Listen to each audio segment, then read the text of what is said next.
Hello world, আমি স্নিগ্ধা। কেমন আছো তোমরা সবাই? আমার ব্লগে তোমাদের সকলকে স্বাগত জানাই। আজ শনিবার। আমেরিকাতে লং উইকেন্ড চলছে, পরপর 3 দিন ছুটি। শনি রবিবার তো এমনিতেই ছুটি থাকে, একদিন এক্সট্রা ছুটিটা ওপরই পাওনা। আগামী সোমবার 2 সেপ্টেম্বর হচ্ছে আমেরিকান লেবার ডে, সেই উপলক্ষে ছুটি। এখন আমি প্যানকেক বানাবো। প্যানকেকের সঙ্গে যে সমস্ত ফ্রুটগুলো আমি সার্ভ করব সেগুলোই একে একে কেটে নিচ্ছি।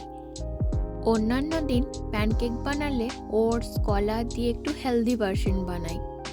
বিকেলবেলা একটা জায়গায় যাবার প্ল্যান আছে, সেখানে দুপুরবেলা বা রাত্রেবেলা খুব ভিড় হয়, তাই বিকেলবেলা 5টা সাড়ে 5টার সময় যাওয়ার প্ল্যান করেছি।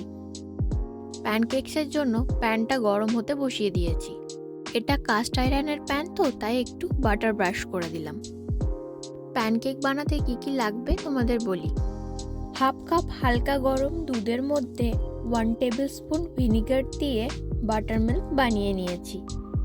আর লাগবে 1 tablespoon melted butter, 1 teaspoon vanilla essence, half teaspoon baking soda, 1 teaspoon baking powder, 1/3 cup grinded sugar. সুগারটা তোমাদের টেস্ট অনুযায়ী বেশি বা কম করতে পারো। 1 কাপ ময়দা। একটা স্ট্রেনারের মধ্যে সব ড্রাই ইনগ্রিডিয়েন্টসগুলো দিয়ে স্ট্রেন করে নিয়েছি, যাতে লাম্পসগুলো আলাদা হয়ে যায়। এরপর ড্রাই মিক্সটার মধ্যে একে একে সব কিছু অ্যাড করে দিচ্ছি। Vanilla essence, melted butter, buttermilk আর সবার শেষে 1 চিমটি সল্ট। যে কোনো মিষ্টি জিনিসে 1 চিমটে সল্ট ইউজ করলে সেই জিনিসটার টেস্টটা এনহ্যান্স হয়ে যায়।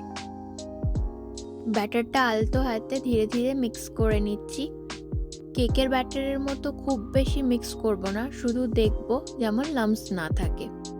প্যানকেকের জন্য ব্যাটারটা একদম রেডি। এই ব্যাটারটা রেস্টে রাখার প্রয়োজন পড়ে না, আমি ডিরেক্ট প্যানে দিয়ে দিচ্ছি। আমি যেহেতু কাস্ট আয়রনের প্যানে বানাচ্ছি, তাই একটু বাটার দিয়ে প্যানটা গ্রিস করেছিলাম। ননস্টিকের প্যানে বানালে অয়েল বা বাটার কোনোটারই প্রয়োজন পড়ে না। একটা সাইড কুক করতে 1.5 মিনিট সময় লাগে মিডিয়াম ফ্লেমে। উল্টে দেওয়ার পর 1 মিনিট সময় ধরে হাই ফ্লেমে কুক করতে হবে। এই দুটো প্যানকেক আমার জন্য বানিয়েছি, এগুলো নর্মাল প্যানকেক।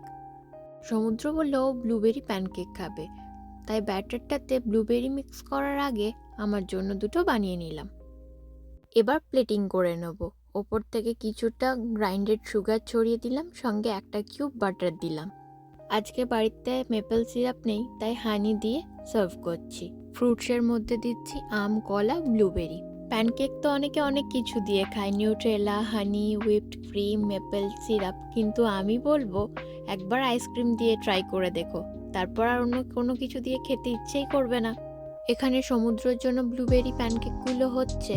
সমুদ্র বলল এই ফাঁকে আমার খাবারটা গরম থাকতে থাকতে খেয়ে নিতে। এত বেশি টেস্টি হয়েছে, তোমাদেরকে কি বলবো, কাশ আমি তোমাদেরকে একটু টেস্ট করাতে পারতাম। খুব সফট আর ফ্লাফি হয়েছে। বিগ ওয়াই থেকেই কর্নগুলো নিয়ে এসেছি। দেশের মতো এখন এখানেও সুইট কর্নের সিজন চলছে। সব সুপার মার্কেটেই খুব কম দামে কর্ন পাওয়া যাচ্ছে। এই 4টে কর্নের দাম নিয়েছে $1, মানে আমাদের ইন্ডিয়ান রুপিতে 83 টাকার মতো। এই মাসে বেশ কয়েকবার কর্ন আনা হয়েছে, সেগুলো পুড়িয়ে খেয়েছি, তাই এইবার ভাবলাম এগুলো সেদ্ধ করে ফ্রিজে স্টোর করে রাখি। আমার প্রেসার কুকারটা খুবই ছোট, তাই 3টে এঁটেছে আর একটা আটলো না। একটু নুন দিয়ে এখন সেদ্ধ করে নেব। স্যান্ডউইচ, চাইনিজ ফ্রাইড রাইস, এই সমস্ত জিনিসে একটু সুইট কর্ন দিলে খেতে খুব ভালো লাগে, তাই মাঝে মধ্যেই ফ্রোজেন কর্ন কিনে এনে রাখি। যে কর্নটা বাইরে পড়েছিল সেটাকে এখন প্লাস্টিক র্যাপ করে ফ্রিজে তুলে রাখলাম, নইলে বাইরে পড়ে থেকে থেকে শুকিয়ে যাবে। এদিকে কর্নগুলো সেদ্ধ হয়ে গেছে, হাতে একটা গ্লাভস পরে নিয়েছি। এগুলো গরম থাকতে থাকতে একটা ছুরির সাহায্যে দানাগুলো বের করে নিচ্ছি। ঠান্ডা হয়ে গেলে একটু ছাড়াতে প্রবলেম হয়। ওই 3টে কর্ন থেকে বেশ অনেকটা পরিমাণ দানা বেরিয়েছে। হাতে করে একটু করে চেপে দিচ্ছি, তাহলে দানাগুলো সব আলাদা হয়ে যাবে। এরপর এগুলো ঠান্ডা করে ডিপ ফ্রিজে রেখে দেবো। দুপুর গড়িয়ে বিকেল হয়ে গেছে, আর আমি এখানে ঘুরতে যাওয়ার জন্য রেডি হয়ে গেছি। এখন বিকেল 5:10 মতো বাজে। আকাশে কত রোদ দেখো, কে বলবে সকাল থেকে সারাদিন মেঘলা করেছিল। আমরা এখন যাচ্ছি নিউ লন্ডন শহরে ক্যাপ্টেন স্কট লবস্টার ডক বলে আমেরিকান রেস্টুরেন্টে। সামনে যে ব্রিজটা দেখছো এটার নাম গোল্ড স্টার মেমোরিয়াল ব্রিজ। এর নিচে দিয়ে থেমস রিভার বয়ে চলেছে। এই ব্রিজটা গটন সিটির সাথে নিউ লন্ডন সিটিকে কানেক্ট করে। আমাদেরকে ট্রেন বা ফেরি ধরতে হলে এই শহরে আসতে হয়। পৌঁছে গেলাম নিউ লন্ডনে। ওই যে দেখো ওয়েলকাম টু নিউ লন্ডন লেখা আছে। রেস্টুরেন্টের সামনে চলে এসেছি। যেটা ভয় পাচ্ছিলাম সেটাই হয়েছে, প্রচণ্ড ভিড়। এত ভিড়ের মধ্যে পার্কিং খুঁজে পাওয়া মুশকিল। আমি গিয়ে এখন কিউতে দাঁড়াই, ততক্ষণে সমুদ্র একটা পার্কিং থেকে গাড়িটা পার্ক করে আসুক। যেহেতু পাশেই ট্রেন স্টেশনটা, তাই খুব ফ্রিকোয়েন্ট ট্রেন আসা যাওয়া করছিল। এটা একটা সোলো ডাইনিং রেস্টুরেন্ট। টেবিলে কেউ খাবার সার্ভ করে না। এই রেস্টুরেন্টটা পপুলার ফর সি ফুড। এদের মেনুটা পুরোটাই সি ফুড অ্যান্ড স্যালাডের ওপর বেস করে বানানো। আমরা বিকেলে 5:30 নাগাদ এসেছি, এখন বাজে 7:15। এতক্ষণে সমুদ্র খাবারটা অর্ডার করে এসেছে। এই রেস্টুরেন্টটা অলওয়েজ এতটাই ভিড় থাকে। আমরা যে টাইমটায় এসেছি অন্যান্য দিনগুলোতে ওই টাইমটা একটু হালকা থাকে। লং উইকেন্ড চলছে তাই এত ভিড়। এখানে হট এবং কোল্ড দুটো লবস্টার রোলই খুব ফেমাস। আমরা একটা কোল্ড লবস্টার রোল আর একটা বিয়ার বাটার ফিশ অ্যান্ড চিপস নিয়েছি। এখানে আমি যতবার এসেছি বিয়ার বাটার ফিশ অ্যান্ড চিপসই খেয়েছি।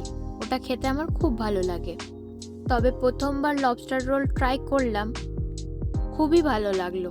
ফিশের মতো লবস্টারটাও খুব ফ্রেশ। সানসেট হয়ে গেছে, চারিদিকে লাইটগুলো সব জ্বালিয়ে দিয়েছে।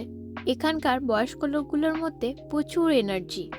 রেস্টুরেন্টের একটা কর্নারে মিউজিক বাজানো হচ্ছে, সেখানে একে একে সমস্ত বয়স্ক লোকজন গিয়ে ডান্স করছে। ওদেরকে দেখেই মনে হচ্ছে ওরা খুব এনজয় করছে। এই অ্যাম্বিয়েন্সটা খুবই সুন্দর। আজকের ব্লগটা এই অবধি। যদি ভালো লেগে থাকে তাহলে লাইক, কমেন্ট, শেয়ার করতে ভুলো না যেন। আর হ্যাঁ, আমার ফেসবুক পেজটা ফলো করে দিও। ডেসক্রিপশানে আমার লিঙ্কটা শেয়ার করে দেবো। আবার দেখা হচ্ছে নতুন একটা ব্লগে। ততক্ষণ টাটা।